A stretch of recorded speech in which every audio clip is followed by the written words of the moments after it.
It's April 14th, 1865. The Civil War has just ended and the nation is celebrating. But in a crowded theater, a single gunshot echoes through the air. President Abraham Lincoln slumps forward in his seat. The man who saved the Union and freed millions from slavery is now fighting for his life. What led to this shocking moment? Who was behind it? And how did it change America forever? Stick around, because today we're uncovering the dramatic story of Lincoln's assassination, a night that shook the nation to its core.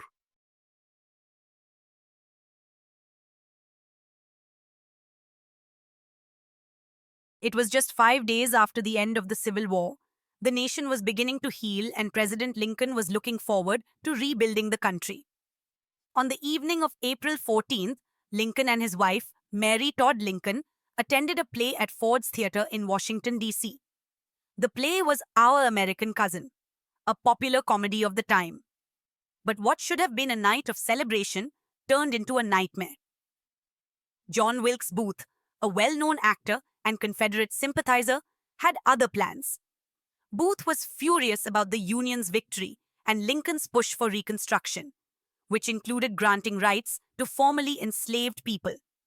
He saw Lincoln as a tyrant and decided to take matters into his own hands. On the evening of April 14th, 1865, while attending a special performance of the comedy, Our American Cousin, President Abraham Lincoln was shot. Accompanying him at Ford's Theater that night were his wife, Mary Todd Lincoln, a 28-year-old officer named Major Henry R. Rathbone, and Rathbone's fiancée, Clara Harris. After the play was in progress, a figure with a drawn Derringer pistol stepped into the presidential box, aimed, and fired.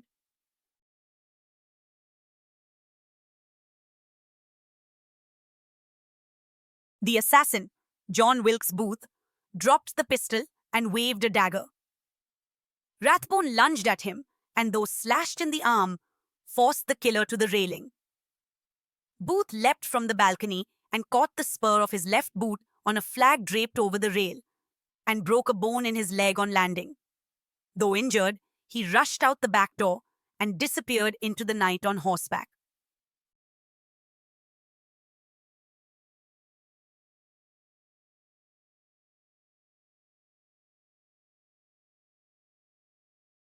A doctor in the audience, Dr. Charles Lyall, immediately went upstairs to the box. The bullet had entered through Lincoln's left ear and lodged behind his right eye. He was paralyzed and barely breathing. He was carried across 10th Street to a boarding house opposite the theater, but the doctor's best efforts failed. 9 hours later, at 7:22 a.m. on April 15th, Lincoln died. At almost the same moment, Booth fired the fatal shot.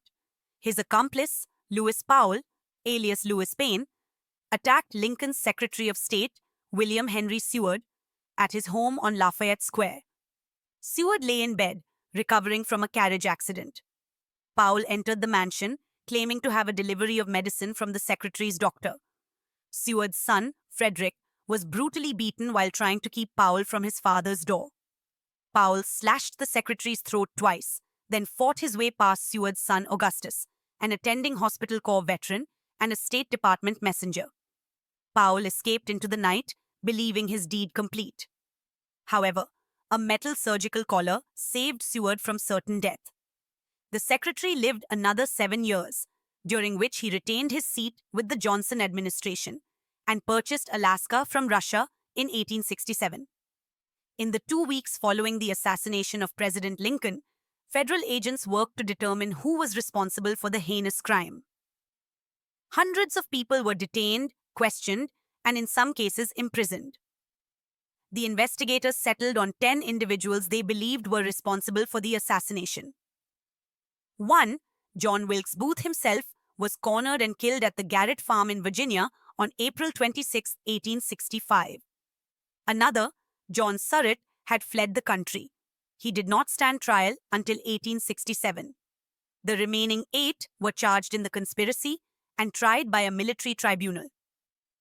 6 of the 8 had their pictures taken by photographer Alexander Gardner during this time. Gardner took the images aboard the ironclad ship USS Montauk, where the conspirators were imprisoned, to document their appearances. The trial lasted for 7 weeks, as 366 witnesses gave testimony. At the conclusion, 4 of the accused were sentenced to death by hanging. The other 4 were imprisoned. Mudd, Arnold, and O'Loughlin received life sentences of hard labor.